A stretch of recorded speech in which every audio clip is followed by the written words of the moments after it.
Jika Roh Allah yang Maha Kuasa bekerja di dalam hatimu, jangan pernah berkata, "Aku tidak mau." Mari menyediakan ruang bagi Tuhan dalam hidupmu. Waktunya bersaat teduh dengan Tuhan melalui bacaan Alkitab 1 pasal sehari dalam kitab Injil bahagian pertama, kitab Injil Matius pasal 3 dengan perikop Yohanes Pembaptis dan Yesus dibaptis oleh Yohanes. Mari baca Alkitab, mari dengar Alkitab, dan mari lakukan apa yang Allah firmankan di dalam Alkitab.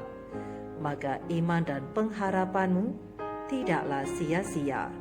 Selamat bersekutu dengan Tuhan.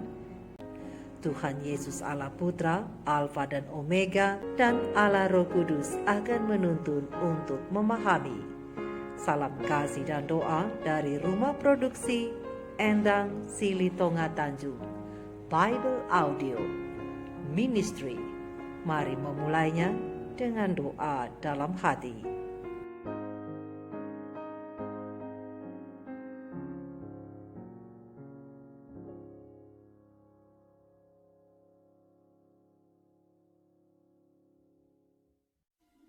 Pada waktu itu, tampillah Yohanes Pembaptis di padang gurun Yudea dan memberitakan, "Bertobatlah, sebab kerajaan sorga sudah dekat."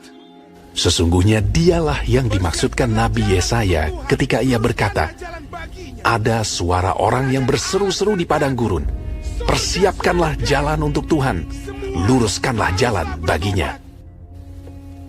Yohanes memakai jubah bulu unta dan ikat pinggang kulit, dan makanannya belalang dan madu hutan. Maka datanglah kepadanya penduduk dari Yerusalem, dari seluruh Yudea, dan dari seluruh daerah sekitar Yordan. Lalu sambil mengaku dosanya, mereka dibaptis oleh Yohanes di sungai Yordan. Tetapi waktu ia melihat banyak orang Farisi dan orang Saduki datang untuk dibaptis, berkatalah ia kepada mereka, "Hai kamu, keturunan ular beludak, siapakah yang mengatakan kepada kamu bahwa kamu dapat melarikan diri dari murka yang akan datang? Jadi, hasilkanlah buah yang sesuai dengan pertobatan. Dan janganlah mengira bahwa kamu dapat berkata dalam hatimu, 'Abraham adalah bapa kami.' Karena aku berkata kepadamu, Allah dapat menjadikan anak-anak bagi Abraham dari batu-batu ini. Kapak sudah tersedia pada akar pohon, dan setiap pohon yang tidak menghasilkan buah yang baik pasti ditebang dan dibuang ke dalam api. Aku membaptis kamu dengan air sebagai tanda pertobatan. Tetapi ia yang datang kemudian daripadaku lebih berkuasa daripadaku, dan aku tidak layak melepaskan kasutnya. Ia akan membaptiskan kamu dengan Roh Kudus dan dengan api. Alat penampi sudah di tangannya. Ia akan membersihkan tempat pengirikannya dan mengumpulkan gandumnya ke dalam lumbung. Tetapi debu jerami itu akan dibakarnya dalam api yang tidak terpadamkan." Maka datanglah Yesus dari Galilea ke Yordan kepada Yohanes untuk dibaptis olehnya. Tetapi Yohanes mencegah dia, katanya, "Akulah yang perlu dibaptis olehmu, dan engkau yang datang kepadaku." Lalu Yesus menjawab, katanya kepadanya, Biarlah hal itu terjadi, karena demikianlah sepatutnya kita menggenapkan seluruh kehendak Allah. dan Yohanes pun menurutinya. Sesudah dibaptis, Yesus segera keluar dari air, dan pada waktu itu juga langit terbuka, dan ia melihat Roh Allah seperti burung merpati turun ke atasnya. Lalu terdengarlah suara dari sorga yang mengatakan, "Inilah anakku yang kukasihi, kepadanya lah aku berkenan."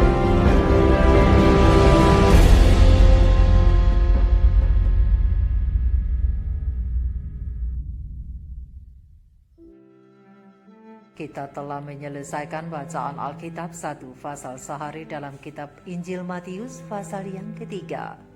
Sedikit perenungan melalui pasal ini tentang baptisan Yesus dengan ayat panduan perenungan. Terang besar Alkitab Matius 3 ayat 15 dengan bunyi nas. Lalu Yesus menjawab katanya kepadanya, "Biarlah hal itu terjadi, karena demikianlah sepatutnya kita menggenapkan seluruh kehendak Allah." Dan Yohanes pun menurutinya. Sahabat-sahabat firman, sahabat-sahabat surgawi yang dikasihi oleh Tuhan di mana saja Anda berada, pena Ilham Ilahi Roh Nubuat Kerinduan Segala Zaman jilid 1 halaman 101, alinea pertama sampai halaman 103, alinea pertama menyatakan, kabar tentang Nabi di padang belantara dan pekabarannya yang ajaib itu tersiarlah ke seluruh tanah Galilea. Kabar itu sampai kepada para petani yang diam di bukit yang terjauh sekalipun, dan kepada nelayan di pantai, dan kepada orang-orang yang tulus ikhlas. Kepada mereka inilah kabar itu mendapat sambutan yang sesungguhnya.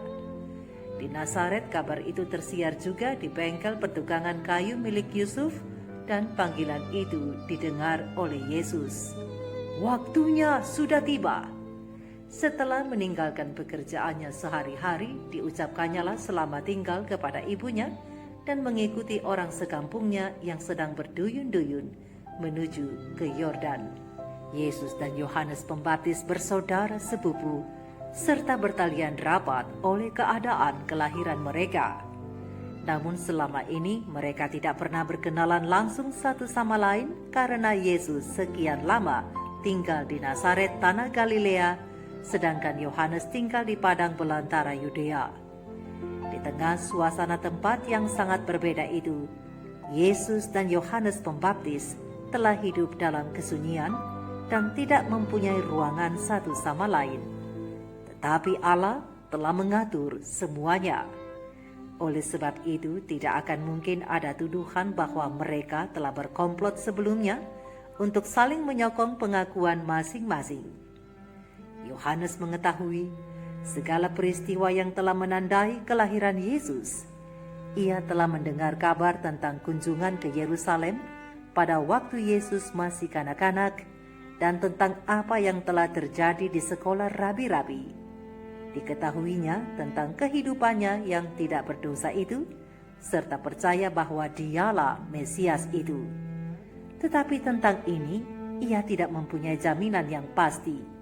Kenyataan bahwa Yesus telah sekian tahun lamanya tinggal dalam kesunyian dan tidak memberikan tanda yang istimewa tentang pekerjaannya, menimbulkan rasa bimbang tentang apakah mungkin dialah yang dijanjikan itu. Namun, pembaptis itu menanti dengan percaya serta yakin bahwa pada waktu yang ditentukan Allah, maka Allah sendiri yang akan menjelaskannya. Karena sudah dinyatakan kepadanya bahwa Mesias itu akan meminta baptisan daripadanya, dan bahwa tanda keilahiannya pun akan diberikan pada waktu itu. Maka dengan demikian, Yohanes akan dapat memperkenalkan Yesus kepada halayak ramai. Dan tatkala Yesus datang untuk dibaptiskan, Yohanes melihat dalam dia suatu kemurnian tabiat yang sejak dahulu belum pernah dilihatnya dalam seorang manusia manapun. Bahkan suasana hadiratnya pun kudus serta mengilhamkan rasa segan. Di antara orang banyak yang telah berkumpul di sekelilingnya di Yordan, Yohanes telah mendengar banyak cerita yang menyedihkan tentang kejahatan dan telah bertemu dengan jiwa-jiwa yang ditindas oleh beban dosa dan yang tidak terkira banyaknya itu. Akan tetapi, belum pernah ia bertemu dengan seseorang yang daripadanya keluar suatu pengaruh yang begitu ilahi. Semuanya ini adalah sesuai dengan apa yang telah dinyatakan lebih dahulu kepada Yohanes mengenai Mesias itu. Namun, ia segan meluluskan permohonan Yesus itu. Bagaimanakah ia seorang berdosa dapat membaptiskan pribadi yang tidak berdosa? Dan mengapa ia yang tidak memerlukan pertobatan harus mentaati suatu upacara agama yang merupakan pengakuan dosa yang harus dibasuhkan?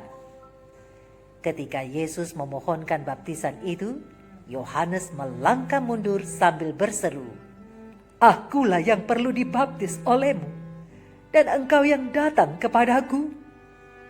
Dengan wewenang yang tegas namun lemah lembut Yesus menjawab, "Biarlah hal itu terjadi, Karena demikianlah sepatutnya kita menggenapkan seluruh kehendak Allah. Lalu akhirnya Yohanes menyerah dan menuntun juru selamat ke dalam sungai Yordan dan menyelamkan dia di dalam air. Dan sesudah dibaptis, Yesus segera keluar dari air, dan pada waktu itu juga langit terbuka dan ia melihat Roh Allah seperti burung merpati turun ke atasnya. Yesus menerima baptisan bukannya sebagai pengakuan karena kesalahan atas perbuatannya, namun Yesus menyamakan dirinya dengan orang berdosa, mengambil langkah yang harus diambil oleh orang berdosa, serta melakukan pekerjaan yang wajib dilakukan oleh orang berdosa, supaya oleh kehidupannya yang penuh penderitaan dan penuh kesabaran itu, sesudah ia dibaptis, adalah juga menjadi suatu teladan bagi orang berdosa. Sahabat-sahabat firman, sahabat-sahabatku, baptisan bukan hanya sekedar dari ritual simbolik, tetapi baptisan itu adalah pengakuan iman dan komitmen yang dinyatakan kepada Kristus dan gerejanya. Dan dengan dibaptis, itu menandakan kemauan untuk memulai perubahan kehidupan yang nyata dari seorang yang menyerahkan dirinya kepada Allah. Oleh karena itu, harus ada tanda bahwa kita menyambut kedatangan Tuhan sebagai Mesias melalui pertobatan sebagai syarat mutlak yang harus dimiliki, sebab alat penampi sudah ada di tangan Sang Mesias itu. Dalam seruan pertobatan yang disampaikan oleh Yohanes, ada hal yang menarik yang dapat diperhatikan, bahwa ternyata tidak hanya penduduk Yerusalem dan Yudea yang hadir pada waktu itu, namun juga orang Farisi dan Saduki.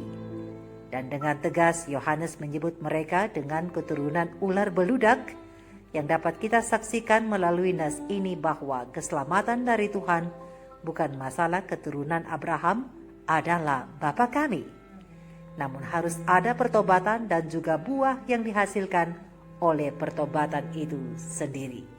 Sahabat-sahabat firman, sahabat-sahabatku, keselamatan dari Tuhan tidak akan sampai kepada orang-orang yang hanya hidup secara tradisi kekristenan saja tanpa ada buah dari pertobatan itu. Maka hati-hatilah kita yang sedang terjebak dalam pusaran tradisi tanpa buah pertobatan, karena dengan tegas Yohanes Pembaptis telah menyatakan kepada kita bahwa keselamatan itu hanya ada bagi orang yang menghasilkan buah dari pertobatannya. Seruan pertobatan yang disampaikan oleh Yohanes Pembaptis adalah seruan bagi manusia untuk mempersiapkan diri bahwa akan datang Dia yang membersihkan kita dari dosa. Namun demikian, Yohanes mempertegas bahwa pertobatan tidak hanya sekedar kata-kata saja, namun pertobatan itu harus menghasilkan buah yang nyata. Bertobat berarti perubahan hati dan perubahan haluan hidup, sehingga orang yang telah bertobat itu tidak lagi mau berjalan di jalan yang membuatnya tersandung, namun ia akan berjalan di jalan yang kudus. Lihat Yesaya 35 ayat 8 yang telah disediakan oleh Allah di dalam Yesus Kristus. Sahabat-sahabatku, Yesus Mesias yang pernah datang, yang dibaptiskan, menjadi teladan bagi engkau dan saya. Ia akan datang lagi dan hendak menyelamatkan umatnya, berdasarkan terang besar Alkitab Matius 1 ayat 21. Dan apabila ia datang kembali, adakah Kristus mendapati buah pertobatan yang sejati di dalam kita, meskipun kita telah menerima sakramen baptisan yang kudus, beralaskan namanya, beralaskan nama Bapa dan juga Roh Kudus? Mari sahabat-sahabat firman yang sudah menerima sakramen baptisan yang kudus, juga semua sahabat firman lainnya yang rindu mau menerima lambang pertobatan ini, mintalah tuntunan Roh Suci untuk menolong kita semua supaya sungguh-sungguh bertobat dengan hidup yang berubah sebagai hasilnya. Mari kita renungkan ini bersama. Tuhan Yesus memberkati. Maranatha, Shalom.